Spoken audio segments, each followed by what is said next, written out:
Hello, welcome to my YouTube channel Hindi Sahitya. आप लोग पूछ रहे थे कि फर्स्ट पेपर कैसा होगा बीएड का। फर्स्ट पेपर कैसा होगा और उसमें क्या पढ़ना होगा। तो देखिए, ये है आपका फर्स्ट पेपर। ये है यूनिट 1 बाल विकास एवं वृद्धि। ठीक है, आपका पहला जो पेपर है, आपका तो टोटल 9 पेपर है। 9 पेपर में आपका जो पहला पेपर है वो है बाल विकास एवं वृद्धि। ठीक है, देखिए ये बीएड फर्स्ट ईयर का है। ये है बुक है, कुछ इस तरह का आपका बुक रहता है। फ्रंट पेज इस तरह का ही रहता है। काफ़ी सारे स्टूडेंट भी मुझे मैसेज करके बोले हैं कि मैम बीएड के क्लासेस के ऊपर वीडियो बनाइए और हमें जैसे कि जानकारी हो जाए कि क्या क्या रहती है इसमें चीज़ें जो हमें पढ़नी होगी इन 2 सालों में। ठीक है, तो मैं सोची कि ठीक है, अगर आप लोग इतना बोल रहे हैं तो स्पेशली आप लोगों के लिए मैं बना दी हूँ वीडियो, ताकि आप लोग को आइडिया हो जाए कि क्या क्या पढ़ना होगा आपको। तो ये सिर्फ पेपर 1 का है, यूनिट 1। ठीक है, चलिए तो स्टार्ट करते हैं। देखिए, सबसे पहले पढ़ना होता है हमें बाल विकास की अवस्थाएं। शिक्षा प्रक्रिया में उपयुक्त शैक्षिक परिस्थितियों का निर्माण करके शिक्षार्थी के व्यवहार में वांछनीय परिवर्तन लाया जा सकता है। इस कार्य में शिक्षक का प्रमुख योगदान रहता है, यानी कि एक शिक्षा ग्रहण करने वाले जो छात्र होते हैं वह शिक्षा के माध्यम से जो शिक्षक होते हैं उनके जीवन में परिवर्तन लाते हैं। ठीक है, एक सफल शिक्षक के लिए आवश्यक है कि उसे अपने विषय का संपूर्ण एवं स्पष्ट ज्ञान होने के साथ साथ शिक्षार्थी के विषय में भी समुचित ज्ञान हो। यानी कि एक शिक्षक जो विषय वो पढ़ा रहा है छात्र को, उस विषय का उस शिक्षक को संपूर्ण ज्ञान होना चाहिए। ठीक है, ये ज़रूरी है, तभी तो वो शिक्षार्थी को पढ़ा सकेगा ना। वही चीज़ यहाँ पे दिया गया है।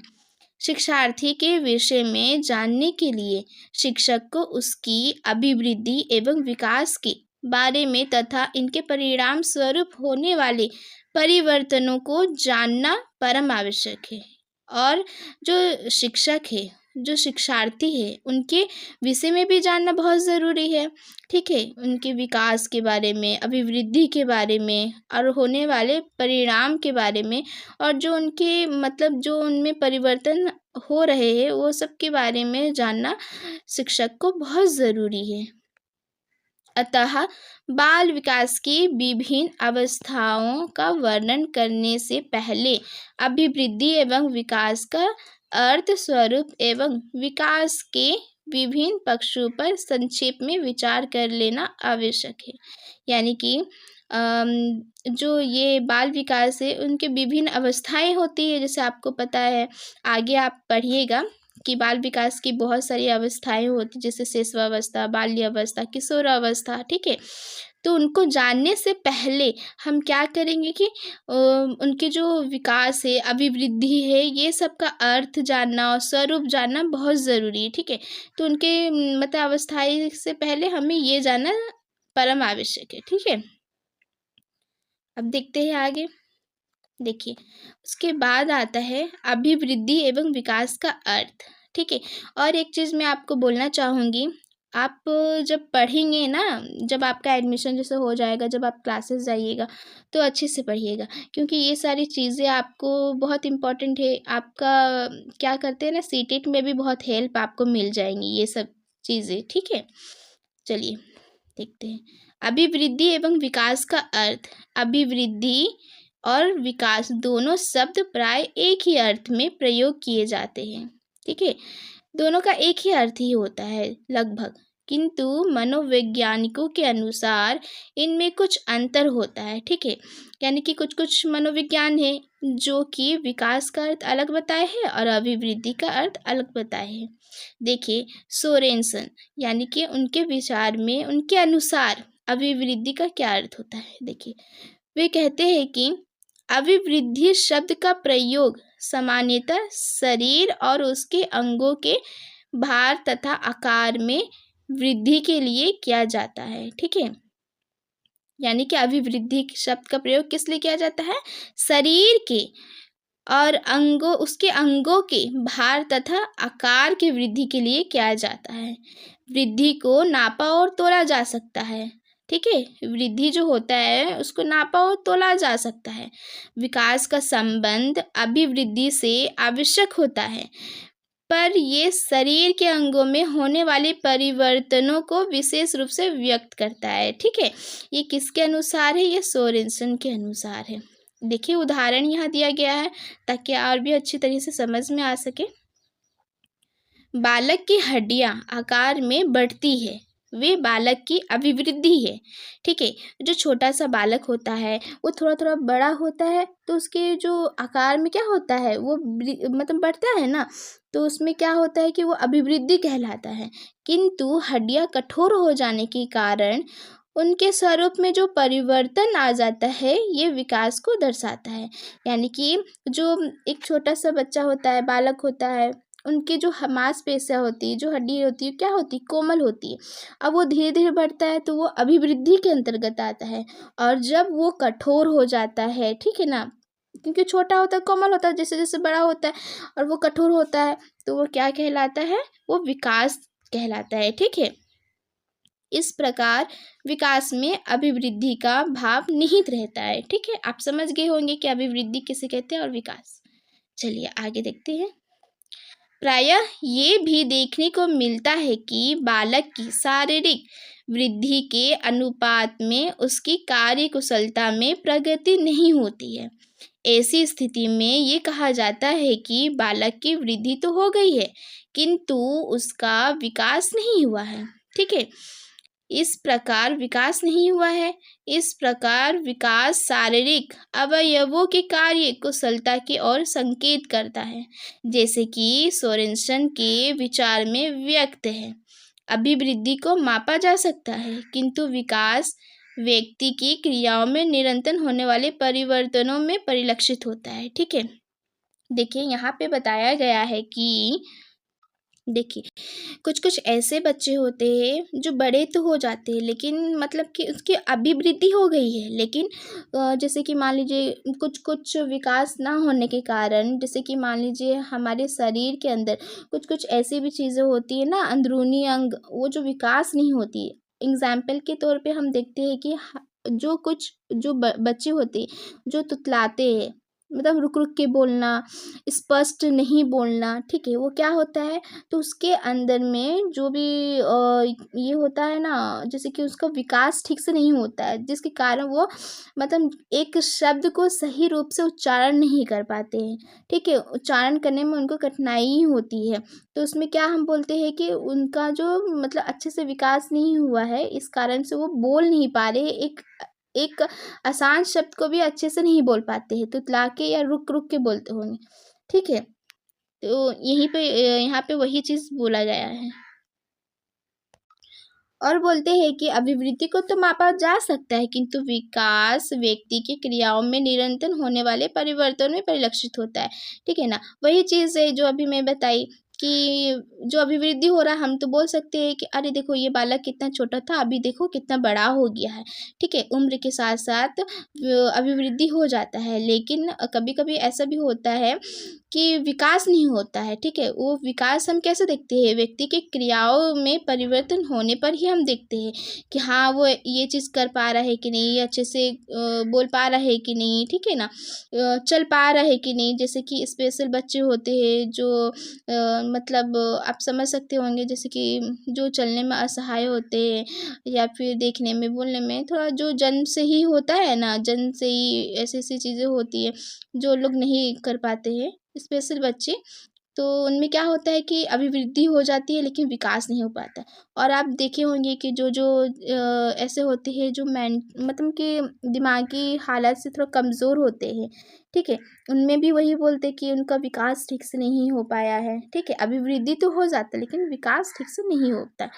तो जो हमारे ये मनोविज्ञान है सोरेनसन, वो ये बताते हैं। ठीक है, चलिए देखिए, अतः मनोवैज्ञानिक अर्थों में विकास केवल शारीरिक आकार और अंगों में परिवर्तन होना ही नहीं है, ये नई नई विशेषताओं और क्षमताओं का विकसित होना है, जो गर्भावस्था से आरंभ होकर परिपक्व अवस्था तक चलता रहता है। ठीक है, समझ गए होंगे आप। हार्लॉक के विचार में, यानी ये हार्लॉक कौन है? एक मनोविज्ञान है, ठीक है, मनोवैज्ञानिक है।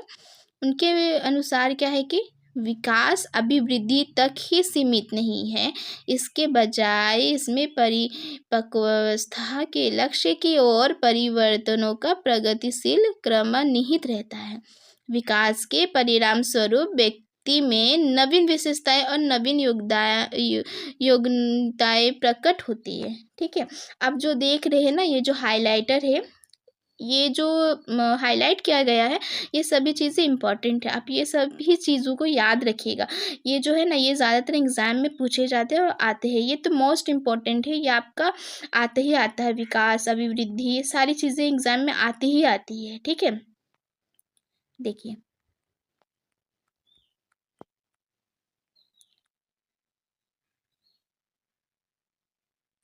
अब आगे पढ़ते हैं। गेसेल के अनुसार, ठीक है, ये भी एक मनोवैज्ञानिक है, विकास प्रयत्न से अधिक है, इसे देखा जांचा और किसी सीमा तक तीन प्रमुख दिशाओं शरीर, अंक विशेषण, शरीर ज्ञान तथा व्यवहारात्मक में मापा जा सकता है। ठीक है, इस सब में व्यवहारिक संकेत ही सबसे विचारात्मक शक्तियों को व्यक्त करने का माध्यम है। ठीक है, सब मनोवैज्ञानिक का मतलब कि थोड़ा थोड़ा ही अंतर हमें देखने को मिलता है। अब देखते हैं, देखिए, अभिवृद्धि और विकास में अंतर देखते हैं।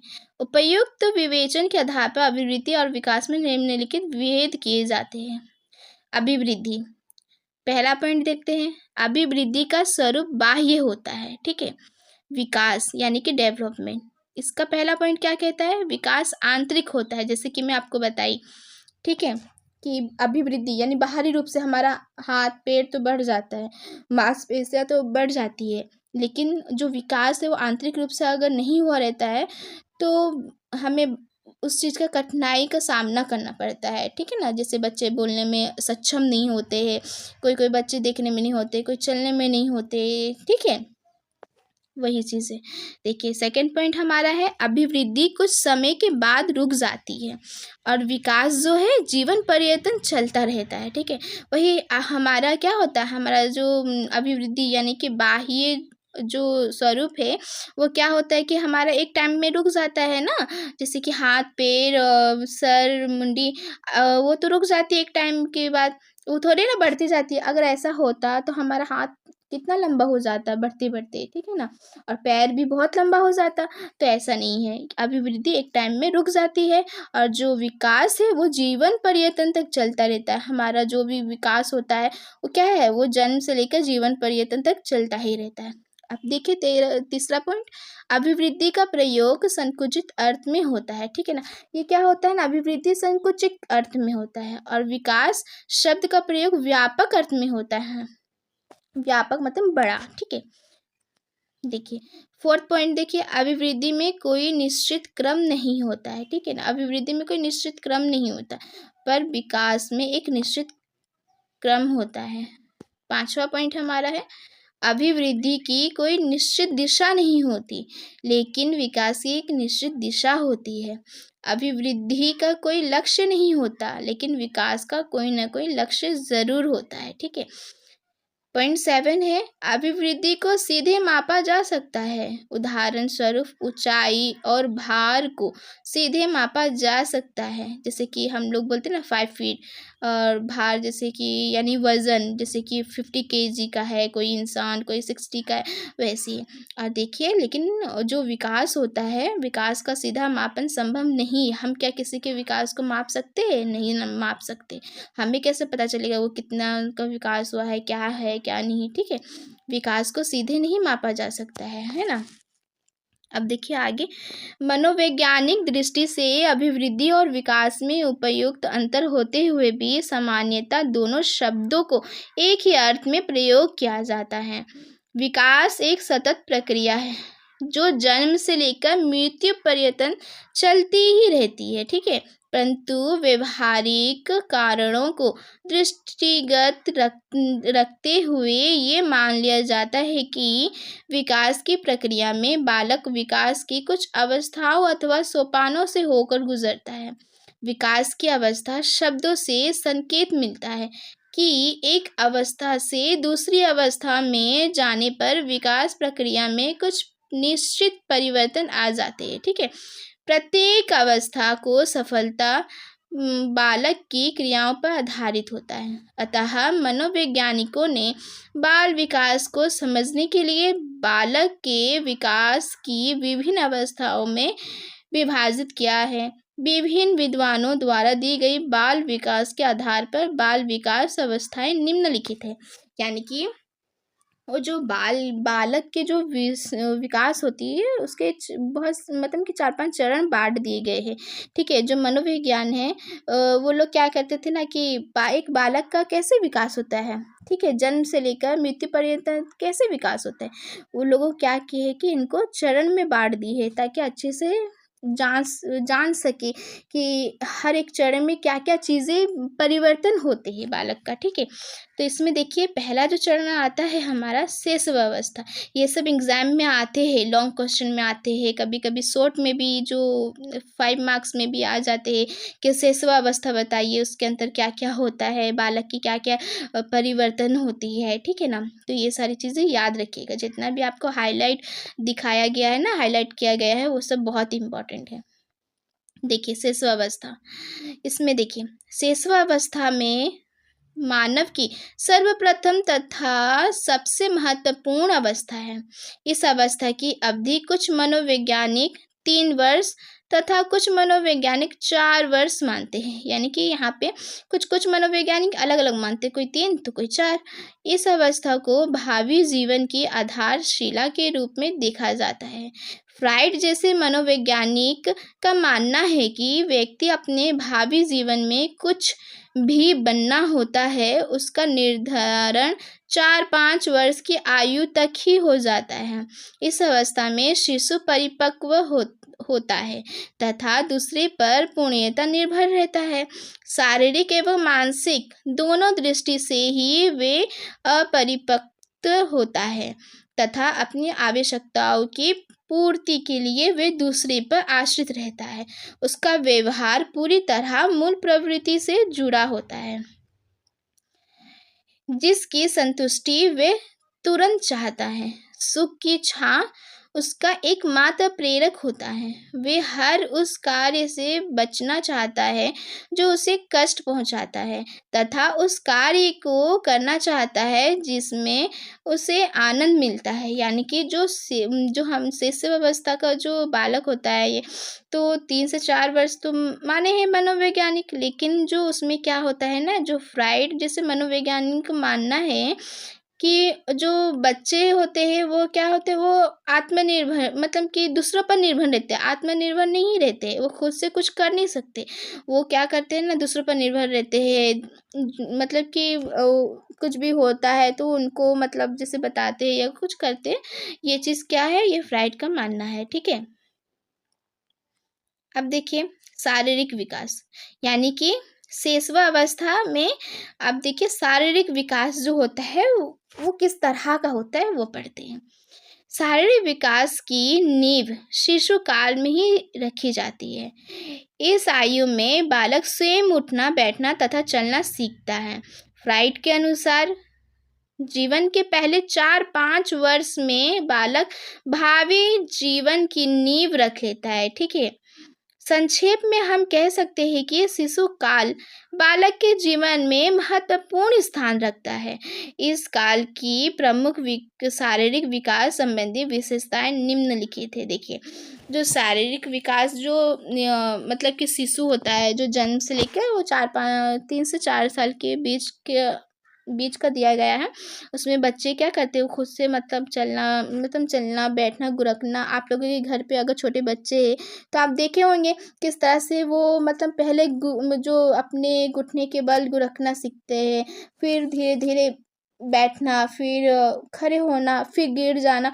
तो वो क्या करते हैं, वो खुद से ही ये प्रयास निरंतर करते हैं, तब जाके वो सीखते हैं और वो चलने तक वो चल नहीं सकते। ठीक है, तो देखिए शरीर में क्या क्या चीज़ परिवर्तन होता है। देखिए पहला आता है हमारा शारीरिक विकास में तीव्रता, आकार एवं भार। ठीक है ना, जो शिशुअवस्था के जो बालक होते हैं उसके शरीर में तेजी से विकास होता है। ठीक है ना। अब देखिए अनुपात में परिवर्तन। ठीक है, अनुपात में उनका परिवर्तन हमें देखने को मिलता है। दांतों का विकास होता है, हड्डियों तथा मांसपेशियों का विकास होता है।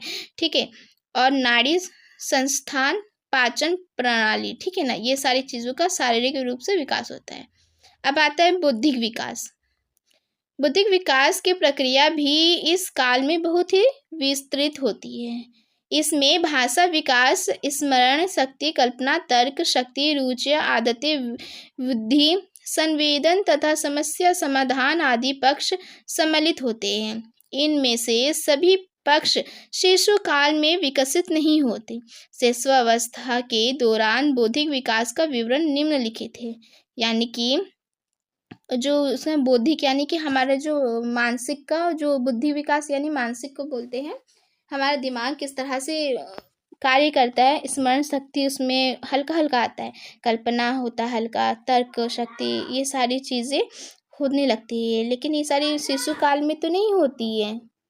ये सब शिशुअवस्था के दौरान ज़्यादा विकास हमें देखने को मिलता है। अब देखिए यहाँ पे भाषा का विकास, प्रश्न पूछना, ज्ञान इंद्रियों का विकास, रुचियों का विकास, कल्पना शक्ति का विकास, संवेगात्मक विकास, यानी कि ये सारी चीज़ों का उनमें ज़्यादा विकास हो जाता है। भाषा का विकास होता है। प्रश्न पूछना यानी कि हर चीज़ में प्रश्न पूछना। बच्चे लोग पूछते हैं कि ये कैसे होता है, वो कैसे होता है, क्यों होता है, ये सारी चीज़ें उनमें ये सारी चीज़ों का बहुत सारा विकास हो जाता है, ताकि वो उस आयु में बहुत सारी ये सारी चीज़ें करते रहते हैं। ठीक है, रुचियों का विकास, हर एक चीज़ों में रुचि उनको मिलने लगता है, खेलना कूदना, कलर करना, ये सारी चीज़ें। ठीक है, और कल्पना शक्ति का भी विकास होता है। बहुत चीज़ें इमेजिनिंग करते हैं कि ये कैसे होगा, अच्छा ये होगा तो ऐसा होगा। ठीक है, यहीं पे इस वीडियो को एंड करते हैं। अगर आप बोलेंगे तो इसमें बहुत सारी चीज़ें, देखिए शिशुअवस्था आता है, अभी भी बहुत सारी चीज़ें है। देखिए शिशुअवस्था, फिर उसके बाद शिशुअवस्था में गामक विकास, ठीक है, फिर किशोरावस्था आएगा आपका। देखिए बहुत सारी चीज़ें अभी भी है। ठीक है, तो यहीं पे इस वीडियो को एंड करते हैं।